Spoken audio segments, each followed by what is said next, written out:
Hi, this is Maker Geek and I'm Dan, and you join me here today on the floor of my workshop in the probably one tidy corner at the moment as I attempt to figure out what to do with this little lot. This, you see before you, is a Dro setup for my new mill. I recently installed a Dro, at least one axis, on my lathe, and if anything, from all I can tell, a Dro on a mill is even more essential. So, here I have a Dro. The important thing about this is that this is not a kit that you buy for a specific lathe.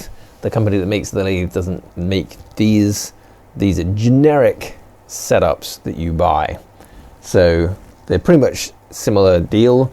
You buy a display unit that takes the inputs, which I guess is the brain of all the resetting and whatnot, and then you buy a number of scales to match the rough axis of travel that you want to connect it to. So in my case, I have a relatively short, I think this is a 250 mil for the table moving in and out. I have a, what is this one? This is a 450 mil for the Z-axis, for the column going up and down. And then I have a 600 mil for the X-axis travel of the table back and forth, the biggest movement. These are all 1 micrometer resolution scales, which is way overkill, but since I could get them, I got them.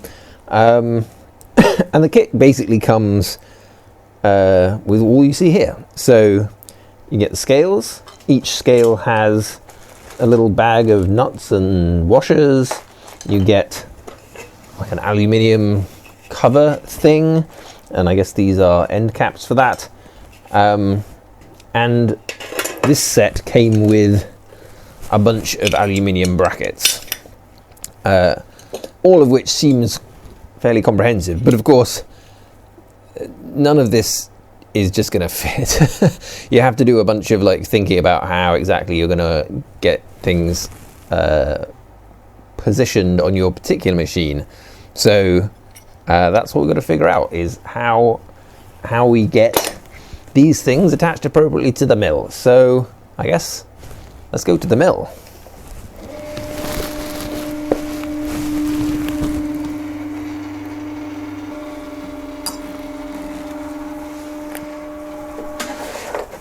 So here we are, and this is going to be a bit fiddly. All the things that you're going to need to see are on this side of the mill, but I'll use the other camera to track in. So basically this guy, as I say, is going to go in and out. So broadly he needs to come in here somewhere, and I'll talk about him in a second.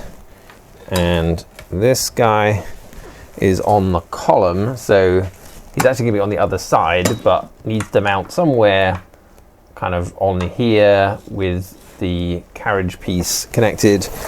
We'll put him around here for a moment. And then the main length, let me actually take this stuff off.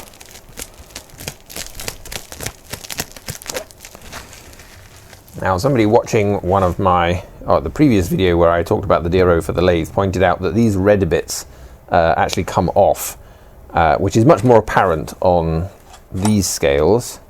They're just, I guess, holders to keep things straight.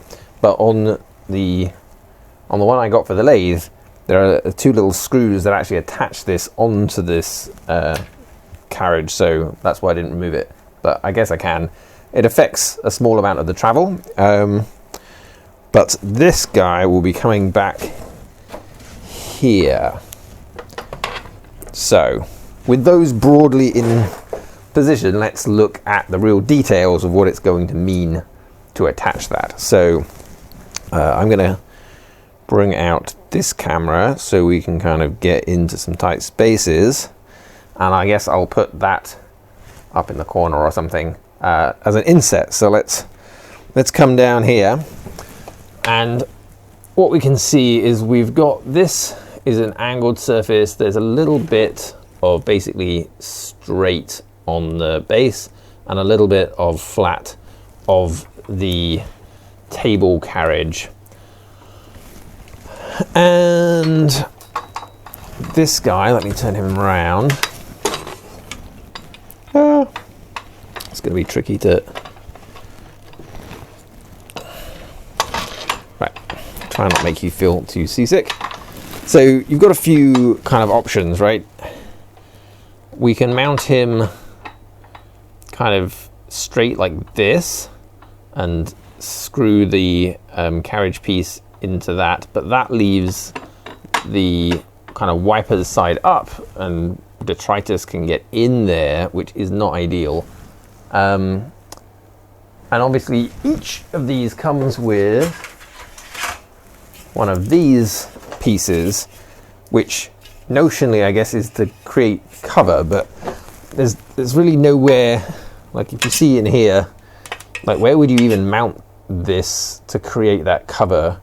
Like if you screwed it to this section, it would be going in and out with the table, which seems craziness. So I think in the case of this axis, I don't need this cover. And what I'm thinking of doing is mounting it like that. So essentially, this will come in sideways, the wipers will be on the outside, which should protect it from any detritus, and then what we just want is a bracket to connect to this, which is where, let me stop that, which is where these come in. So these brackets that came with have a set of distanced drilled and tapped holes, and it became clear that this is geared up on the assumption that if the back surface of this and the back surface of this is mounted to flush pieces, then the first two holes here line up perfectly with that little reader carriage. So clearly this bracket is intended to be used, but in the case of where I've got space under here, there's really not enough height for this bracket, or indeed width for this bracket, and obviously I don't need all these bits. So what I think I can do is trim this edge of the bracket down lower, drill and tap two new holes, so that will screw into my Y carriage, and then that will present these two holes at the right distance out if I've screwed in the main scale as I just showed. And then I can actually just trim off all of this as excess. I don't need it. That is the plan for the Y axis. And I think that will be good. I just need to drill and tap two holes for the scale to screw into on the main base, and two holes for this to screw into on the Y-axis carriage, and that will be that sorted. So let's look at the Z-axis since we're kind of here. I will try and get you a view. So as you can see, it's pretty much the same as the side that you can see over there. The main kind of difficulty on this is going to be these two surfaces are not flush. There's this like step here. So I'm going to have to, whatever I do is going to have to account, as you saw on the other side, it's basically like this. We just don't have these carriage locks in the way. So if I mount the scale coming out of this, then this guy can kind of bolt onto here somewhere, no problem. The only issue is that the set of holes that they provide are now not going to line up. So I just need to figure out what is this depth difference, exactly where do I screw and tap this to get that line up, and then drill and tap two more holes to the right depth.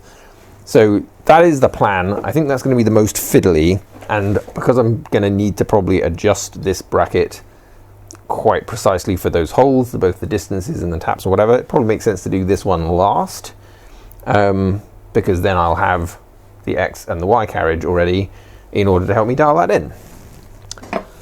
So that's those two. The last one is relatively easy, I think. Let's give you a view back here. So broadly speaking, this scale is just going to bolt to this back surface of the table. The tricky part really is that I have this rubber cover that covers the ways that is screwed into the carriage here, and that is in the way of me attaching the scales reader, which basically is going to need to attach somewhere along here. So I think what I need to do first is take the screws that are holding this in place away, pull that away, clean that out to get a better sense of what I've got to work with. Whatever I do, I need to be able to mount the, attach the, come here. I need to attach this to this bottom piece somehow and screw the main scale to here. This is actually the one axis where that aluminium kind of angle cover makes the most sense, because with this, bolted on here, with the scale bolted on here and the reader bolted on here, I can bolt that channel and it will cover. So I think this is the only axis in which I will actually need the chip guard cover. Let's get this off and we'll see what we're working with back here. The other thing that's going to be a little bit tricky, and I did check this out earlier, is drill clearance. For the y-axis, I do actually have enough clearance to put the drill under here and be able to drill straight holes into that carriage. What I am a little bit worried about is being able to drill holes into the back of that carriage, because the table is as far this way as it's going to come. So if I can't fit it in, well, that's going to be a problem. As Aid would say, I'll bring you back when I've got this out of the way. All right, so I did a bit of faffing around off camera. I took this off. There's basically a metal plate, little metal strap plate that you screw that helps pin that rubber to the back of the carriage. I've wound the table back and forth. One of the things I thought I might get away with is mounting the sensor reader to kind of one edge or the other of the carriage block, because where did I put it? The problem I'm going to have is access for the drill to drill in here. Like, it fits, but not with a drill bit in it. So I thought maybe if I did it to one edge, I would have a bit more room to maneuver. But basically, if I want to preserve the full width of the table, and this is all the way this way, I really do need to mount this sensor bar pretty much in the center of this carriage, which is a problem. Well, it's not a problem. I have a plan, and I may regret this plan, but the thing is, these do not exhibit a great deal of resistance. Like, they're pretty easy to move. When they're aligned properly, there's not a huge amount of friction to them. So what I'm basically thinking is that whilst I can screw the scale itself at each end onto the table, and that's easy because I can wind the table to get clearance, I'm going to try just using some strong double-sided tape to hold the reader in the center. And I'd say I may regret this, because obviously if there's any kind of slip in that, that becomes a problem real fast. But it is definitely the fastest, easiest way for me to do this. And if it doesn't work, if it slips, then I mean pretty much the next real obvious option would be to strip down the table, pull the whole carriage off, drill and tap the holes where they need to be, put it all back together. I do not want to do that right now. So yes, so I think what I'm going to do is I'm going to use some of my parallels to make sure that I've gotten the scale itself mounted to the back here at the right kind of depth and flush, mark and drill the holes to mount it and it to the board. I think what I'll end up doing is using a washer as a spacer to just offset the scale from the back of the table. Two reasons. One, to account for the thickness of the tape, which is reasonably thick, and the other is to make sure there's clearance where the table is swinging backwards and forwards over the carriage. It's pretty good. The table overhangs it slightly, I think, so I don't think there would be any scraping, but it just gives a little bit of clearance there.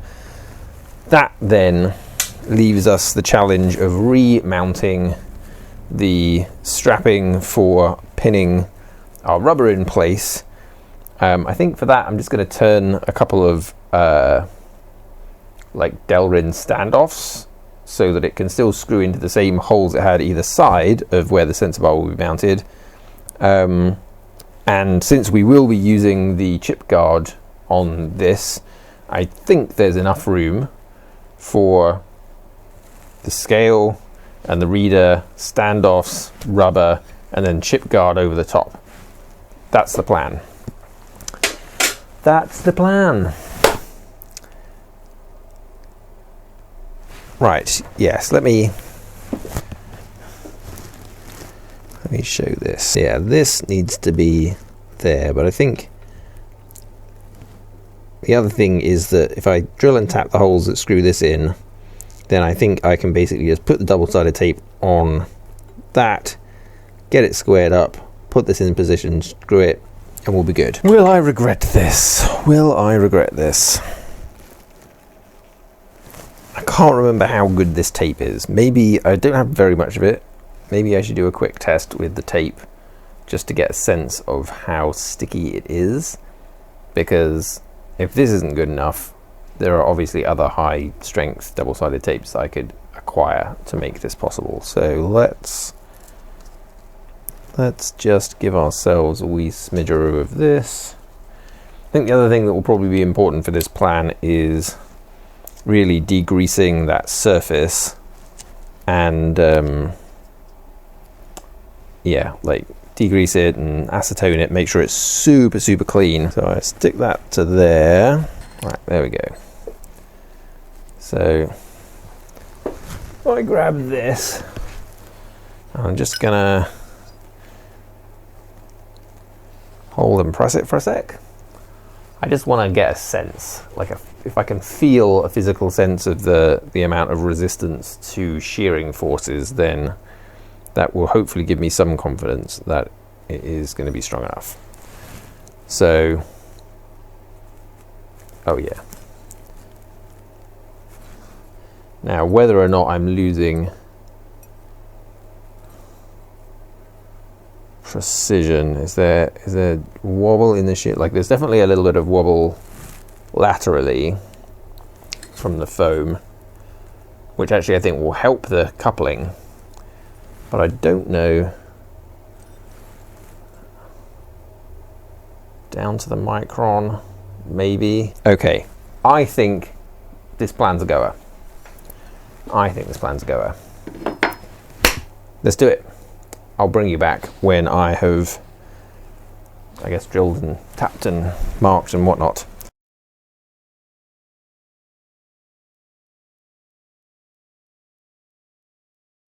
Okay, here's the order of operations plan. I'm going to cut a length of this wide enough for the sensor reader. I'm going to stick it on the carriage in the center at the right place with the backing still on it. And then I'm going to position broadly the scale with washers to stand off, etc. There's a little bit of give. I don't know if it's very easy to see, but the carriage, the reader head has a little bit of flex side to side. So I think what I can do is I can get this all squared up. Then I can take the backing off of the tape, slide the reader to that point and just press it firmly in place. And that should be it, he says, optimistically. I just hope I don't end up spending ages trying to pull double-sided tape back off of everything. That'll have to do. So we're going to stick this guy in the center, just about there. Just need to get it started enough in the thread to hold on. like that, and adjust the height back down to where it ought to be. There we go. So probably real machinists will have a fit watching this complete lack of accuracy and faffing around, but so that leaves me with the ability to move you to there, and yeah, I think that should allow me to set that pretty well. So, moment of truth time. Let's try and peel up. Oh, of course you can't see under there. You can't see it, but I can just do that, hold it in place, see whether or not this plan works. Feels like it's grabbing enough. Just want to give it a chance to really. I probably should have acetoned the side of the reader head as well. So here's our reader head, pressed firmly against that. Here's that, and if I roll us side to side, there's really no indication that that reader head is moving at all, because there's very little friction. So I think that puts us in good shape. Right, next plan to replace the bracket that holds the rubber in place. Now I had a cunning plan which will also help with any other movement that sticky tape might have, which is those reader heads are just a shade over 20 mil wide. So I think if I make some 21 mil standoffs for each side of this to just go over these longer screws, then I can screw this in across it. It will basically press down lightly, holding the reader head in from the other side, but also give me the chance to reconnect that rubber, albeit not in the central place. That could prove to be, well, I would say it could prove to be problematic, but I think where I get away with it is because ultimately the chip guard, the aluminium chip guard, is going to come over the top of that anyway, so we should be good. So quick lathe job, couple of arbitrary diameter 6mm board, 21 mil long standoffs. That's probably fine, right? Like, it just needs a 6mm hole in it. So let's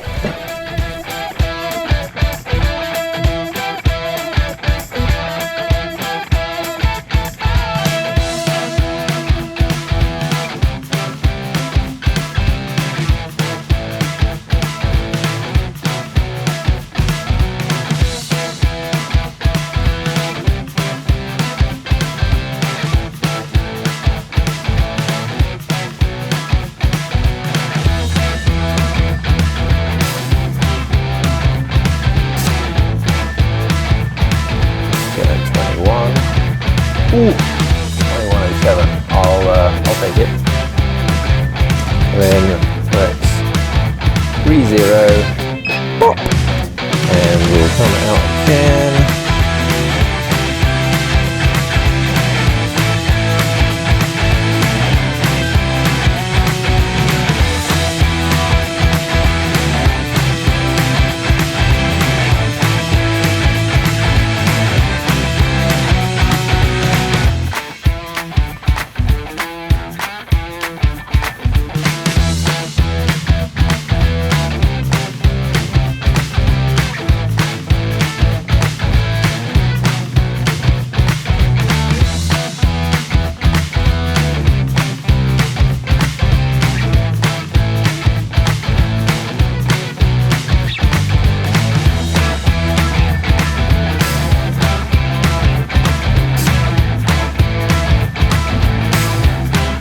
Well, one down, 2 to go. that was, I think, one of the more fiddly in terms of access. As I said earlier, the Z-axis is a bit more fiddly because of the difference in offset planes. But I'm going to do the X-axis next, and I hope this will be one of the simpler, but I will need to mill down that bracket. So what I might do is bring the DRO over and plug the X-axis in, just to kind of begin to start using this thing. So hopefully when I move this number right here is going to start moving. Oh yeah. So let's just compare on the dial, shall we? So let's see, so if I get the dial to a 0, we'll 0 it. So the hand wheel thinks that that is 0.5, and that is 1, 1.5, 2. Nice. Woo, woo, woo. One axis done. Okay, it's Dan from the future. As you can see from the the chips on the bed, things have progressed a little, but I've done a bunch of video editing, and just putting together the X-axis is like 20 minutes of video. And whilst I considered doing an Adam Savage like hour-long video to encompass it all, I decided I'm not even going to finish all these axes this weekend, so I am going to leave it here for right now. For this video, this will just be the overview and X-axis, and I hope that has been useful. If you like this video, do the things YouTube likes you to do, bells and buttons and likes and all that kind of stuff. And obviously, if you want to see the next 2 axes, don't forget to subscribe and all that stuff. And if you don't like YouTube that much, I also publish these videos to Odyssey, so you can check them out there as well. They are ad-free, I think. That's the kind of the benefit. Anyway, thanks for watching. See you next time.